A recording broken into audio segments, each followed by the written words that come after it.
DLS ২৬ খেলতে গিয়ে বারবার শট মিস হচ্ছে, গোলকিপারের হাতে বল চলে যাচ্ছে।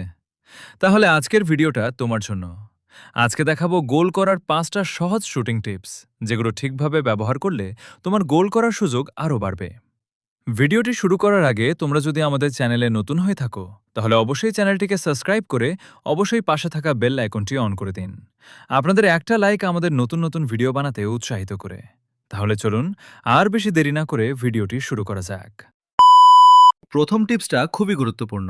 ডিফেন্ডার একদম সামনে থাকলে জোর করে শট নিও না। আগে একটু পাশের দিকে সরে শট নেওয়ার জায়গা তৈরি করো।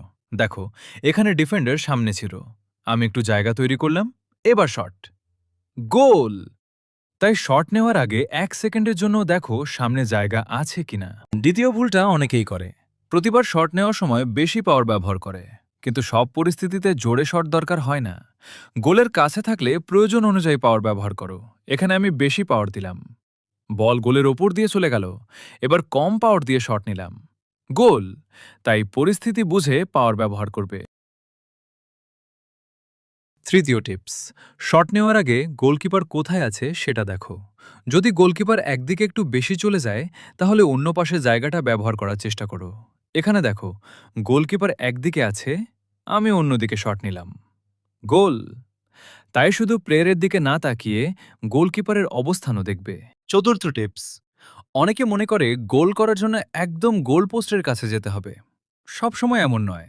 যদি সামনে জায়গা থাকে, তাহলে কিছুটা দূর থেকেও ভালো শট নেওয়া যায়। এখানে ডিফেন্ডার আমাকে আটকানোর চেষ্টা করছে, আমি বেশি কাছে না গিয়ে জায়গা পেলাম, শট নিলাম, গোল। তবে দূর থেকে শট নেওয়ার সময় অযথা বারবার চেষ্টা না করে ভালো সুযোগের অপেক্ষা করবে। শেষ টিপসটা হলো, সবসময় একই জায়গা থেকে একই ধরনের শট নেওয়া বন্ধ করো। অপোনেন্ট যদি বুঝে যায় তুমি সবসময় একই দিকে শট নিচ্ছ, তাহলে তোমার শট আটকানো সহজ হয়ে যাবে। তাই কখনো একদিকে, আবার সুযোগ পেলে অন্যদিকে, আর ভালো জায়গা পেলে দূর থেকেও চেষ্টা করতে পারো। মানে তোমার শুটিংয়ে একটু পরিবর্তন রাখবে। তাহলে আজকের ৫টা টিপস আবার মনে রাখি। ১. শটের আগে জায়গা তৈরি করো। ২. সবসময় বেশি পাওয়ার ব্যবহার করো না। ৩. গোলকিপারের অবস্থান দেখো। ৪. ভালো সুযোগ পেলে দূর থেকেও শট নিতে পারো। ৫.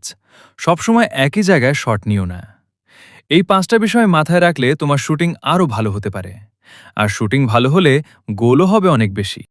তো বন্ধুরা, আজকের ভিডিওতে এই ছিল ডিএলএস ২৬-এ গোল করার ৫টা সহজ শুটিং টিপস। তোমার কাছে কোন টিপসটা সবচেয়ে কাজে লাগবে বলে মনে হলো, কমেন্টে জানাও। আর ডিএলএস ২৬-এর এমন আরও কাজে লাগবে এমন ভিডিও পেতে চ্যানেলটি সাবস্ক্রাইব করে রেখো। সবাই ভালো থাকো, সুস্থ থাকো, আবার দেখা হবে নতুন ভিডিওতে।